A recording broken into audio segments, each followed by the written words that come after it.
Welcome back. It's almost that time of year where we shed the coats and boots and get out the swimsuits and the trunks. Fun in the Sun is just around the corner for us, which means the City of Albuquerque Aquatics Division, it's in need of dozens of lifeguards. Now, we spoke with Aquatics Division Manager Josh Herbert to find out what they are now looking for when they're hiring lifeguards and what's required.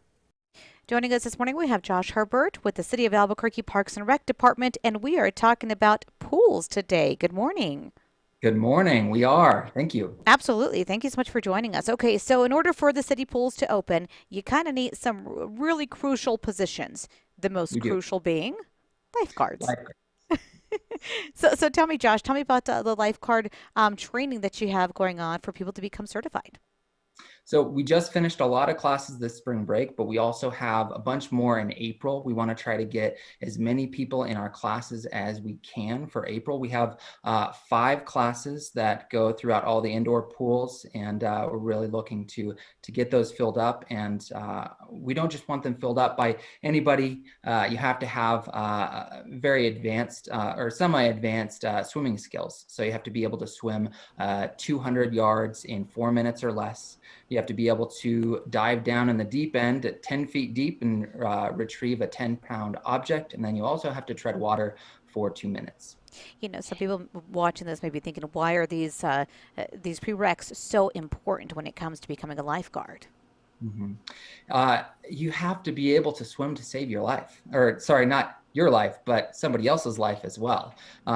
So it's very important to be able to be a strong swimmer, because you could be responding to any type of water emergency, having to pull a large body out of the water, and you have to respond to any emergencies. And it's very rare that we do have to dive down to the deep end and get someone who has been struggling or someone who's drowning.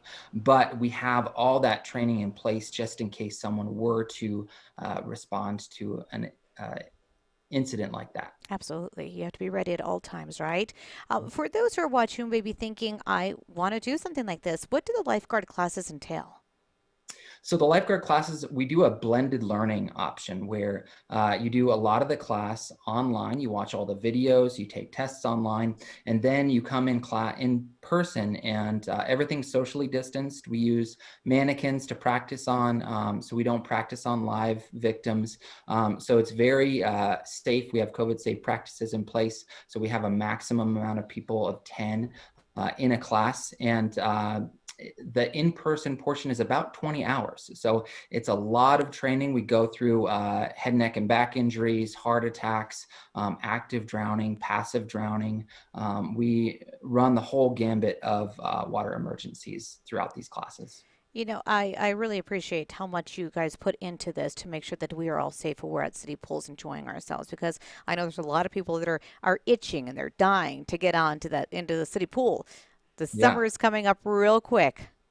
And we need to be prepared. So right now we have all of our indoor pools. We have 5 indoor pools open right now. That's fully staffed, but we need about 100 more lifeguards to be able to open all of our outdoor pools. And we're hoping that we transition to a comfortable level where we can offer recreation swim again. It's going to be limited.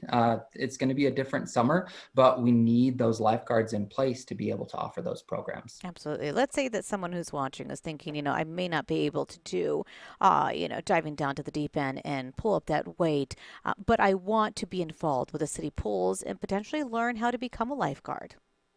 We have a position that's fairly new. We created it about a year and a half ago. It's called an aquatics aide, and that employee is trained in responding to on-land emergencies. You can't be afraid of the water. You have to be able to want to go into the water. But we have aquatics aides teaching lifeguard or swimming lesson classes, and they respond to on-land emergencies. And they can also, you start your employment with the aquatics division, and you can practice all you want in the pool. You can be on the clock, and you can practice your swimming. And when you get to that point, you can graduate to a lifeguard, and then you can move up to a head lifeguard and then a pool manager. So we have a really good progression for those potential employees. Absolutely. Some great opportunities there. For people wanting more information, where can they find it? So they want to go to www.cabq.gov/lifeguard. Perfect. Josh Hubert, once again, thank you so much for joining us this morning. Thank you.